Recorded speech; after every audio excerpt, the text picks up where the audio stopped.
For over 1,000 years, these walls held. They outlived emperors, plagues, crusades, even God seemed to favor them. But in 1453, a 21-year-old shattered them with fire and prophecy. And the city that claimed to be eternal was silent by morning. This isn't just a siege, it's the moment the ancient world finally died and a new one began. In blood. This is not just a siege, it's a psychological collision between two men haunted by ghosts, one clinging to the memory of a dying world, the other desperate to escape the shadow of his father's failure. On one side, Constantine XI, the last emperor of a 1,000-year empire, raised to believe he was Rome's final hope, but ruling over broken walls, borrowed armies, and silence from the West. He didn't just carry a crown, he carried a funeral. On the other, Mehmed II, the 21-year-old sultan obsessed with prophecy, Alexander, and destiny. Brilliant. Paranoid. Raised in exile, returned in fire. He wasn't just coming for a city, he was coming for immortality. This is where legacy meets ambition, where myth and gunpowder collide, and where the question is not who will win, but what happens when an empire refuses to die and a boy refuses to be forgotten.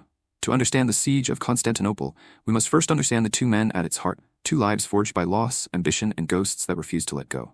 Constantine XI, Palaiologos, was born into a world already crumbling. The Byzantine Empire he inherited was no longer the mighty Rome of old. It was a fractured relic, a city surrounded by enemies, its people desperate, its alliances hollow. From childhood, Constantine learned that loyalty was fragile, that promises from the West were whispers on the wind, often broken before they reached his ears. His family was torn by civil wars, betrayals, and debt diplomacy that never delivered salvation. The weight of centuries of glory pressed down on him like a shroud. He was the last living symbol of a dying empire, carrying the impossible burden of keeping a myth alive.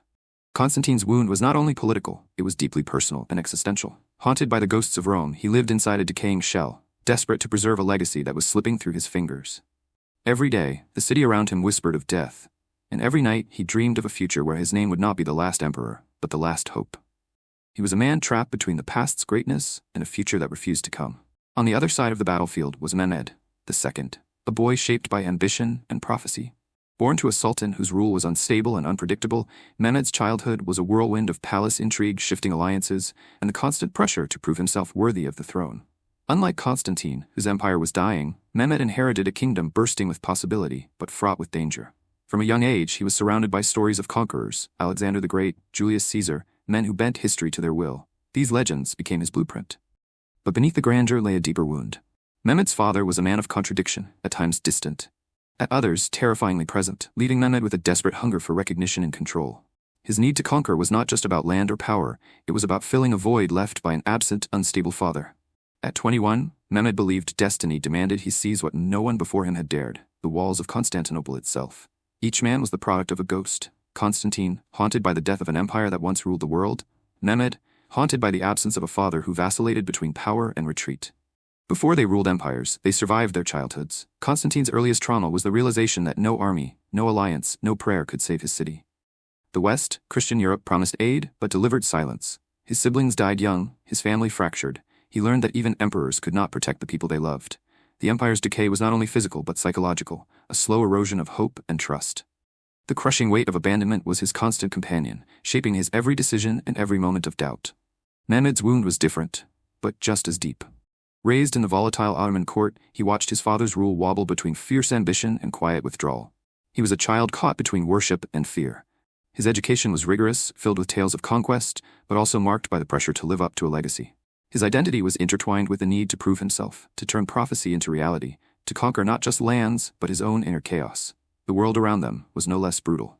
Byzantium was a city of faded glory, where golden thrones sat in crumbling palaces, and the church ruled with fire while the crown ruled with blood. Fear, suspicion, and desperation filled the air. Peasants feared taxes more than plague. Nobles feared each other more than enemies. The empire was a pressure cooker, and Constantine was growing up inside it. Meanwhile, the Ottoman Empire was a forge of power and paranoia, where prophecy and politics collided. Every whisper in the palace could be a plot, every alliance a trap. Mehmed's youth was shaped in this atmosphere of uncertainty and ambition. The first fractures in their lives set the stage for everything that followed. Constantine watched his city bleed. He saw his siblings die, alliances crumble, and the West's promises fade into silence. It was the moment he understood that even the mightiest could not hold back the tide of history. This trauma, the impotence to save his world, became his shadow, haunting every choice. Mehmed's fracture was the unpredictable rule of his father, a man whose moods swung like a pendulum. The Sultan's absence was a void Mehmed vowed to fill. This fracture bred a ruthless hunger inside him, a need not only to rule, but to conquer, meaning itself. At 13, Constantine was already a man weighed down by a crown too heavy for his shoulders, leading men into battles that felt like funerals. At 14, Mehmed was already dreaming of a city beneath his feet, a kingdom that would make him immortal. Their paths were set. The siege was not just a battle for stone and blood, it was a collision of wounds, ambitions, and ghosts. From the moment Mehmed set eyes on Constantinople, the city became less a place on a map and more a fevered dream, a monument to power and destiny that consumed him utterly. As a child, he had watched its silhouette against the horizon, a fortress of myths and memories, the last heartbeat of an empire that once ruled the world. To Mehmed, Constantinople was not just stone and mortar, it was the unfinished symphony of his own ambition, a ghost demanding to be conquered. His obsession ignited early, fueled by stories of Alexander's conquests, Caesar's triumphs, and the weight of Islamic prophecy whispering that he was chosen to make history. Each night, beneath the cold gaze of stars, he wrestled with a singular question. What does it mean to be a ruler who commands not just land, but meaning itself? Determined to seize this meaning, Mehmed unleashed unprecedented innovation. Orban's colossal cannon, a beast of iron and fire, roared like a thunderclap across the valley, each blast a violent punctuation against the ancient walls. The camera lingers on stone shattering, dust swirling in golden shafts of sunlight, men flinching as the ground trembles beneath them. This was not mere warfare, it was a psychological siege, a relentless assault on the city's soul. Yet, ambition without calculation is hollow. Mehmed balanced firepower with cold diplomacy, weaving alliances like threads in a tapestry, and wielding cruelty with precision. His victories tasted sweet, intoxicating, a drug of control and destiny. But beneath that confidence simmered a restless shadow, a gnawing fear of irrelevance that drove his every step. Inside the besieged city, Constantine XI was a man caught in time's merciless grip. The last emperor of Byzantium, he was both king and ghost, tasked with defending a legacy that was already crumbling. The walls of Constantinople, once symbols of invincibility, now felt like fragile bones barely holding a fading body together. Constantine moved like a man desperate to rewrite a doomed fate.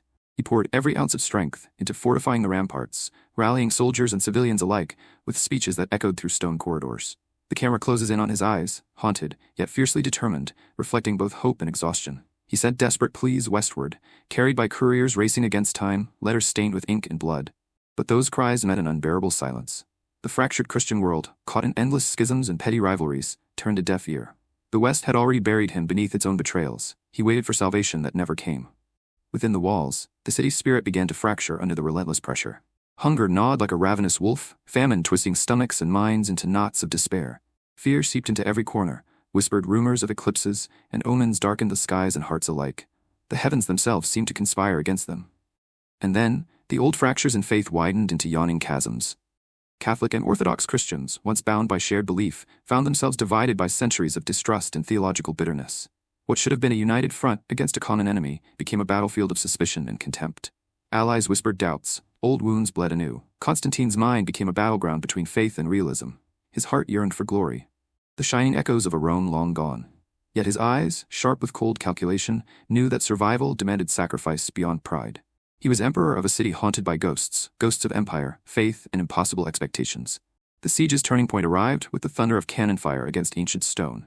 Orban's iron monsters tore gaping holes through the walls, breaches that shattered more than just masonry. The camera lingers on terrified faces pressed against crumbling battlements, on soldiers' hands trembling as the city's defenses faltered. Despite the collapse, Constantine clung to hope like a drowning man to driftwood. He believed in a miracle, an impossible salvation that might yet rewrite the fate written in blood and dust. Each day was a prayer and a gamble, a desperate gamble against the cruel arithmetic of war. Across the battlefield, Mehmed grew restless. The young sultan's calm facade cracked beneath the weight of prophecy and impatience. He was no longer content to wait for fate's slow hand. He would force the final act, pushing harder, faster, hungrier. This was not just a conquest of land, it was a battle for immortality. A collision of two men driven by ghosts, one clinging to a dying world, the other desperate to create a legacy that would never fade. Because every triumph carries within it the seed of its own ruin. The final dawn broke over Constantinople like a breath held too long, a city suspended between hope and oblivion. The sky was heavy, gray clouds gathering as if the heavens themselves mourned the fate about to unfold. For centuries, these walls had stood, proud and unyielding, defying time and tide. But on this day, the greatest threat was not the thunder of cannon or the clash of swords alone. It was a single moment, almost invisible, a quiet mistake that would unravel an empire. The Kirkoporta gate, small, almost forgotten, was left unlatched. In the shrouded silence of pre-dawn, a handful of soldiers slipped through the darkness, like shadows swallowing light. No trumpet blared, no alarm screamed. Just the soft creak of wood, a gate swinging open to betray centuries of faith and defiance. Inside the city, the air was thick with smoke and despair. Emperor Constantine XI moved through the chaos not as a distant sovereign, but as a man stripped bare by war and fate. Some say he cast aside his royal robes, donning the guise of a common soldier, perhaps to escape recognition, perhaps to chase a glorious death worthy of legend. His eyes, fierce and haunted, flickered with the fire of a dying world, a soul wrestling against the inevitable. The streets were a maze of violence and heartbreak. Every alley echoed with the clang of steel and cries of the fallen. Beneath the shattered mosaics and crumbling arches, the emperor fought, not just against invaders, but against the crushing weight of loss, the ghosts of a city that had become a tomb for its own dreams. Then, amid the ruin, Mehmed II crossed the threshold of Hagia Sophia, a silent conqueror stepping into the heart of Byzantium's spirit. The cathedral loomed vast and hollow, its grandeur tarnished but unbroken. His footsteps echoed like a verdict, a rewriting of history in real time. This was no mere victory march, it was the birth of a new empire forged from ashes. He did not simply seize a city, he seized a legacy and reshaped it in his own image. Yet beneath Mehmed's triumph lay a bitter truth. The city he claimed was a hollow shell, a labyrinth of shadows and ruin. As he paced through the blood-stained halls, victory's taste turned cold. The conquering sultan's gaze flickered with paranoia, the weight of power pressing down like a vice. The ghosts of Constantinople whispered to him of what was lost and what could never be reclaimed. Constantine died in the streets, sword in hand, a final act of defiance that would immortalize his name. He became legend not through conquest, but through the profound tragedy of his fall. A symbol of resistance against the unstoppable tide. Mehmed won a city but lost his peace. The echo of his victory was not celebration, but silence, a city of ruins mirroring the fractured empire within him. What does it mean to conquer a world, only to find yourself a prisoner of your own triumph? What is left when the dream that drove a man to greatness dissolves into paranoia and fear? The fall of Constantinople was not just the end of an empire. It was a reckoning, a mirror held to every ambition that burns too bright, every legacy destined to crumble beneath its own weight. This was the final act of a story written in blood and shadow, a story of power's fragile, haunting edge. The sun sinks low, bleeding gold across a city forever transformed, but not destroyed. Constantinople, once the indomitable heart of an empire that held the weight of millennia, no longer breathes under that name. It fades like a dying star, swallowed by shadows as Istanbul rises in its place. This is not just a change of letters, it is the rebirth of a city that wears its scars like a second skin, a city forged from conquest and continuity, loss and reinvention. The Hagia Sophia, that magnificent sanctuary of faith and power, stands silent yet resonant, its walls soaked in the prayers of emperors and conquerors alike. The golden mosaics, once shimmering with Christian light, are draped in the solemn quiet of a new faith's call to prayer. Stones that once echoed Byzantine chants now carry the rhythm of a different future. Here, in this sacred space, time folds over itself, layering histories like fragile silk, each thread a testament to what was, what is, and what might never be again. Beyond the city's battered walls, the fracture runs deep and wide. The Orthodox world, once united by shared faith and tradition, splinters violently, a cracked mirror reflecting political ambitions, theological rifts, and the raw pain of loss. The shards scatter like ghosts across the continent, each fragment a story of exile, defiance, and despair. But out of this rupture something unexpected stirs. The Renaissance. Greek scholars, clutching ancient texts and broken hopes, flee westward, carrying with them the embers of knowledge that will ignite the rebirth of art, science, and philosophy in a Europe still blind to its own future. Yet the true legacy is not found in names or battles, but in the subtle, haunting echoes that ripple beneath the surface. Byzantium, though vanquished, did not simply vanish. It was absorbed, folded into something new and strange, distorted, rebranded, but never erased. Its soul lives on in the layered streets of Istanbul, a city that straddles continents and epochs, forever caught between what was lost and what was claimed. Empires, we discover, do not end with thunderous collapse. They bleed, slowly, inexorably, through moments so small, so quiet, no one hears their passing until the silence is complete. This is not just a political truth, it is a human tragedy writ large. The slow, agonizing death of identity, the fading of a dream under the weight of relentless time. Constantine XI, the last emperor, clung to a fragile hope. He fought not for territory, but for memory, an impossible dream that death transformed into legend. His sword fell, but his name did not. In the chaos of ruin he became a symbol, a flicker of defiance against oblivion. Mehmed II, the young conqueror, stepped into a city of ghosts. Victory marked him, but it did not bring peace. Paranoia stalked his steps through blood-soaked streets, a reminder that conquest is never just about walls and crowns, it is a shadow that haunts even the strongest of men. What remains when the empires crumble? What ghosts linger long after the banners fall? These are questions that echo beyond the stones of Constantinople, reverberating through every human story of loss and survival. Because the fall of a world is never a single, sharp moment. It is 1,000 silent fractures, 1,000 whispered endings no one notices, until suddenly, the world has changed forever. And if we listen closely, if we watch carefully, we see not just a city lost to time, but a mirror held up to our own fragile, fleeting existence. Are we too part of a slow unraveling? Are we witnessing the quiet death of our own illusions? The true question is not what happened in 1453, but what we choose to see in its shadow today. History is never just a sequence of battles or dates. It is memory stretched thin, identity cracked open, belief pushed to its breaking point. This story isn't about walls falling. It's about a world unraveling in the hearts of men who refuse to let go. If you felt the weight of this, if you sensed the trembling soul beneath empire and conqueror, then you know history is a mirror, held up not just to the past but to ourselves. For those who believe stories like this matter, who seek the shadows beneath crowns, the fractured humanity behind legend, step deeper into the stories where history bleeds meaning, where every empire's fall is also a story of ambition, fear, and fragile hope. And if this story unsettled you, disturbed you with its echoes of power and paranoia, wait until you hear what came next. The boy who conquered Rome, but could not stop conquering himself.